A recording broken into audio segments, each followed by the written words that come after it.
switch your lights off for Earth Hour.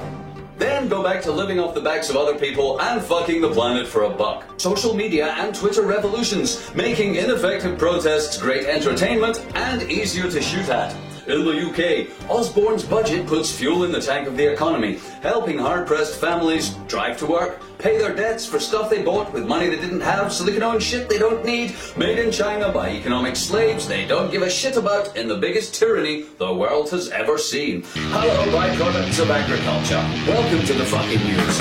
I'm as much to blame as anyone else. Here are the headlines tonight. At 8:30 p.m. on Saturday, 26th of March 2011, lights will switch off around the globe for Earth Hour. Then they'll all go back on again and everything will be just like it was before. Except for the smug feeling of self-satisfaction experienced by millions, if not billions, of conceptual eco-warriors, who can now return to surfing the internet for organic, fair trade, chocolate soda-powered compost bins. Then drive to a supermarket to buy cruelty-free, carbon-neutral, vacuum-packed, out-of-season celery sticks, flown in from the other side of the world, remembering, of course, to take your stylish Hessian grocery bag-for-life totem as evidence to the world that you really do give a fuck. Then you can carry the produce of slave labour back to your individual livestock habitat, gobble it down whilst telling yourself how cool it is that you've done your bit. Yes, Earth Hour. It's the least we can do. Oh, wait a minute though. What about Earth Minute or Earth Second? After all, we don't want too much inconvenience, like Earth Day or Earth Week. That would be wrong. Just Earth Hour. That'll do. Yes, all around the world, brightly lit advertising spaces exhorting us to save electricity for Earth Hour, the irony of which is apparently lost on the organisers. Hey, let's make it on Saturday night so no shops or factories have to shut. And let's pretend it's not about saving the world in 1 hour. It's about raising awareness. You know, increasing the number of people who are aware of ness. Perhaps more people should be aware our forests are being destroyed faster than we can replace them. Our oceans are being emptied faster than the fish can breathe. Our air poisoned, our land gobbled up by multinational corporations who grow Frankenstein foods. Our water aquifers overpumped. Our rivers sold to private interests. Our lives measured in economic units. And our economy based on debt, greed and war. But nah, it's not about that, say the WWF for Nature. It's to stop the degradation of the Earth's natural environment and build a future where people live in harmony with nature. Well, that would be good.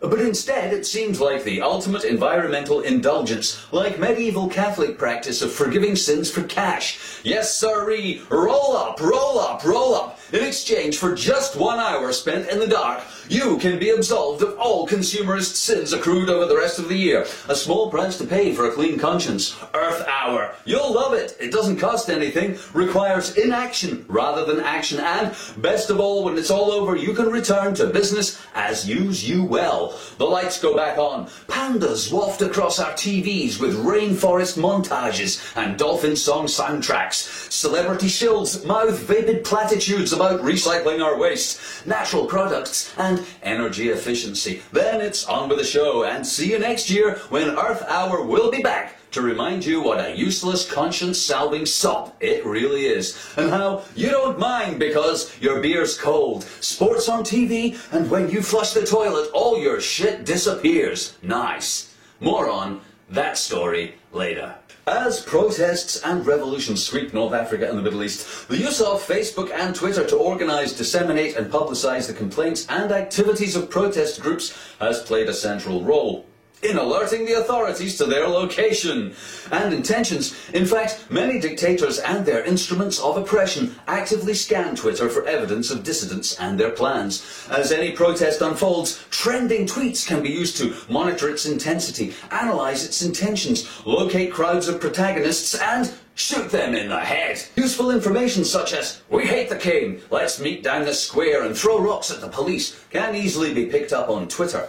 On Facebook, intelligence operatives can infiltrate groups, causes and individual accounts to glean important inside knowledge of the motivations and ambitions of demonstrators.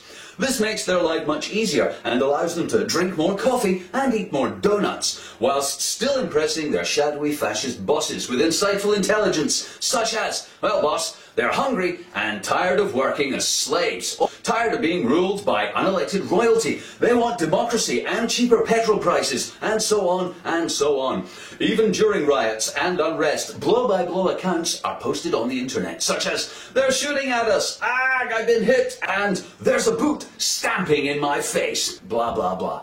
Yes, social media, allowing both sides in a revolution to see history unfold, and the rest of us to enjoy watching it happen from the comfort of our swivel chairs. Great. In the UK, Chancellor George Osborne has delivered his second budget since the election of the coalition government in 2010. The UK is open for business, he said, and cut corporation tax by 2% and 1% in each of the next 3 years till it reaches a record low of 23%. So, come in Britain. Come to Britain, big business. We've got millions of landless peasants lined up with their trousers down and buttocks parted. They're just gagging for your inward investment. And they're well used to sucking pish from a giant cock of lies. Peasants will gladly take your low-paid part-time jobs with minimal security, no labour rights and vanishing legal redress for poor safety records. Because, as the Chancellor didn't say, we want profit to be made in Britain, social division to be created in Britain, economic slavery to be designed in Britain, and regressive taxation to be invented in Britain, so we can drive our nation forward to a world where once again you can all max out your credit cards at 16.9% APR, creating more wealth for the very wealthy, who already have it anyway, but can't resist making some more from you. So, come in Britain, to Britain. Our markets are open, our peasants are gagging for your injection of capital. Oh baby, yeah. Inject your capital in my retail sector. Oh, or come in my service sector. Come to my service sector, where I show you good time. You want taxi breaky? I suck you long time, Johnny.